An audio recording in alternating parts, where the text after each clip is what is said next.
Estamos de volta com o programa Contraplano, recebendo hoje aqui em nosso estúdio Carlos, o seu Carlos, que é escritor, diretor, faz teatro, dança e tudo mais. A gente está batendo um papo aqui sobre literatura e voltando agora, retomando aqui, a gente encerrou o último bloco falando um pouco sobre crítica. Como que é o trabalho de crítica que o senhor faz, seu Carlos?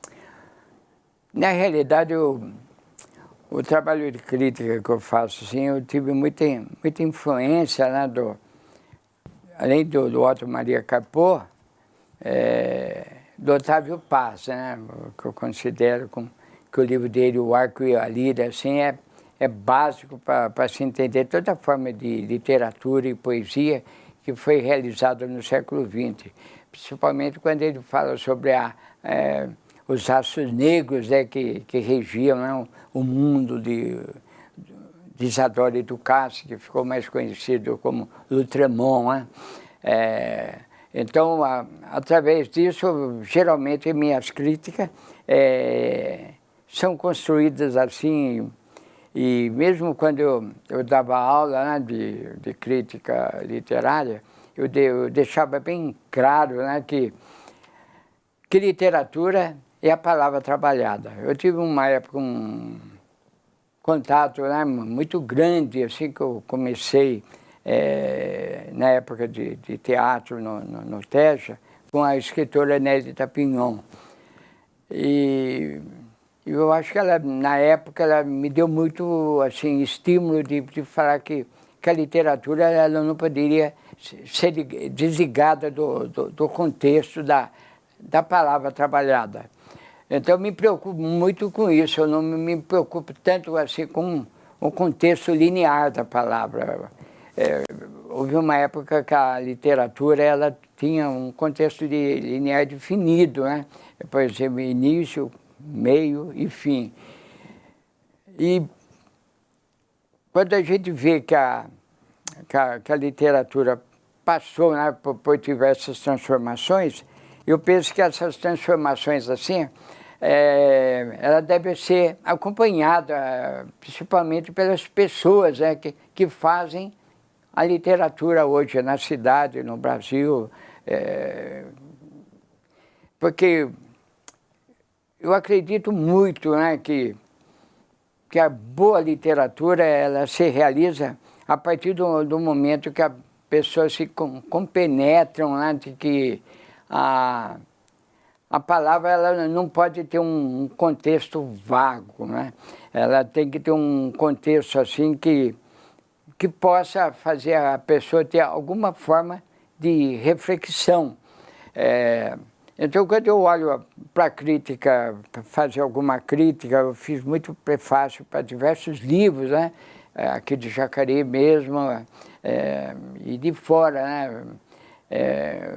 Fiz da Rita Elisa Seda, o Retalhos de Outono, que ela escreveu um livro agora sobre a Cora Coralina, que vai ser transformado em filme, escreveu um livro biográfico sobre a Inha Chica, isso tem um monte de obras escritas, inúmeras, né?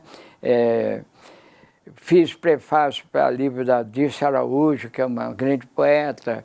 Eu tenho muito contato com a Ludmila Saharov, né, que a gente conversa muito, né, sobre literatura e outras questões, cinema. A gente talvez tenha a mesma forma de caminhada, né?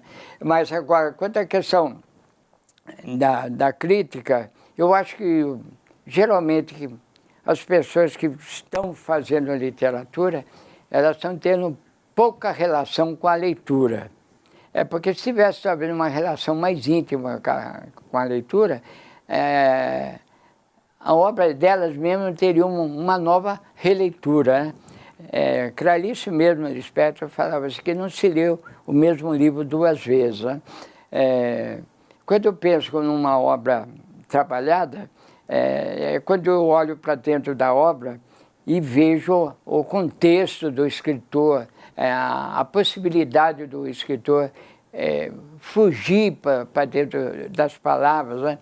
Quando uma época chegaram, perguntaram para o Guimarães Rosa, né, se ele era um reacionário, um revolucionário das palavras. Ele falou, não, eu sou um reacionário das palavras, porque eu busco as palavras nas suas raízes, né?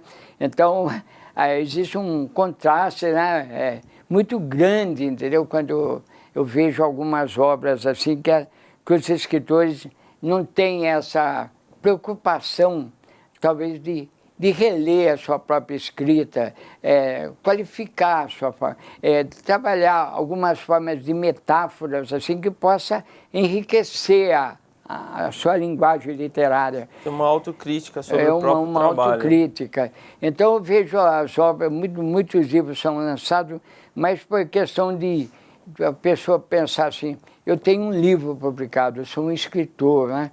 Ou então a pessoa tentar ser mais importante que as próprias palavras, né? Buscando a fama, na verdade.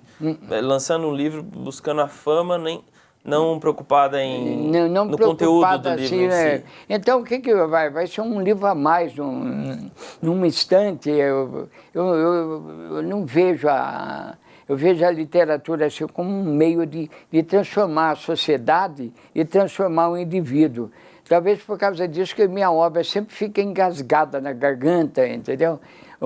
Ou fica engasgado em algumas linhas que eu sempre deixo apagadas, né, dentro. Eu não sei, eu acho que é meio... Não é que é difícil falar sobre a vaidade humana, mas quando a gente vê com uma pessoa como Luiz Milanese, uma vez numa palestra, ele deu uma palestra assim, importante, mas uma coisa ele falou que cultura é tudo aquilo que não vem mastigado pela mídia.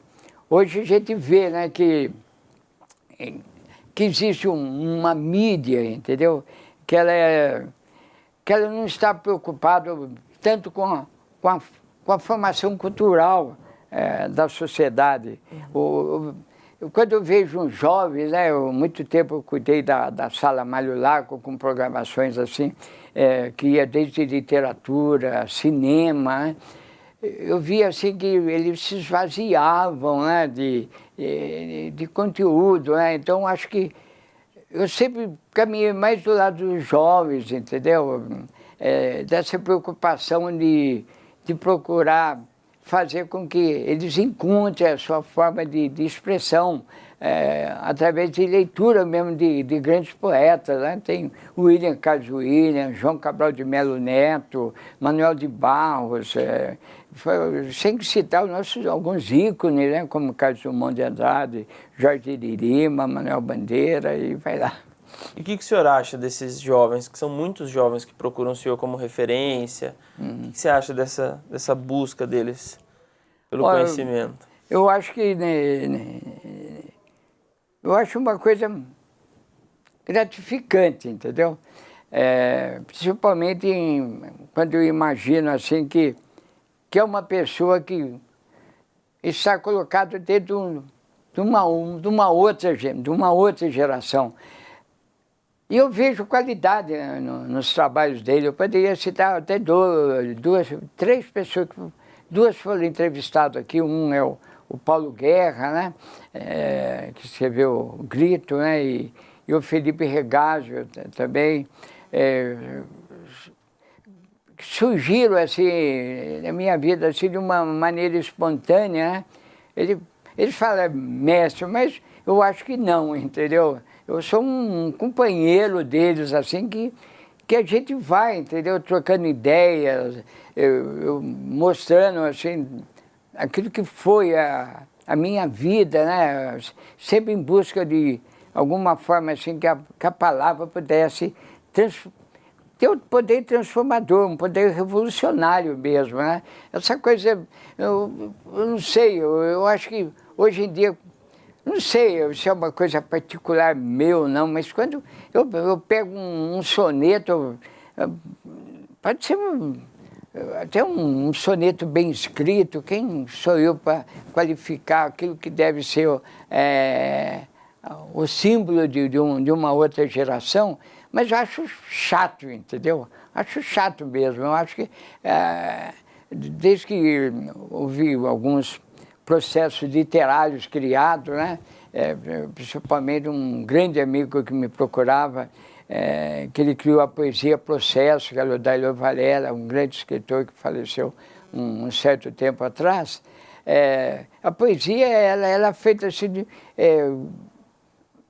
surgia em qualquer espaço, entendeu?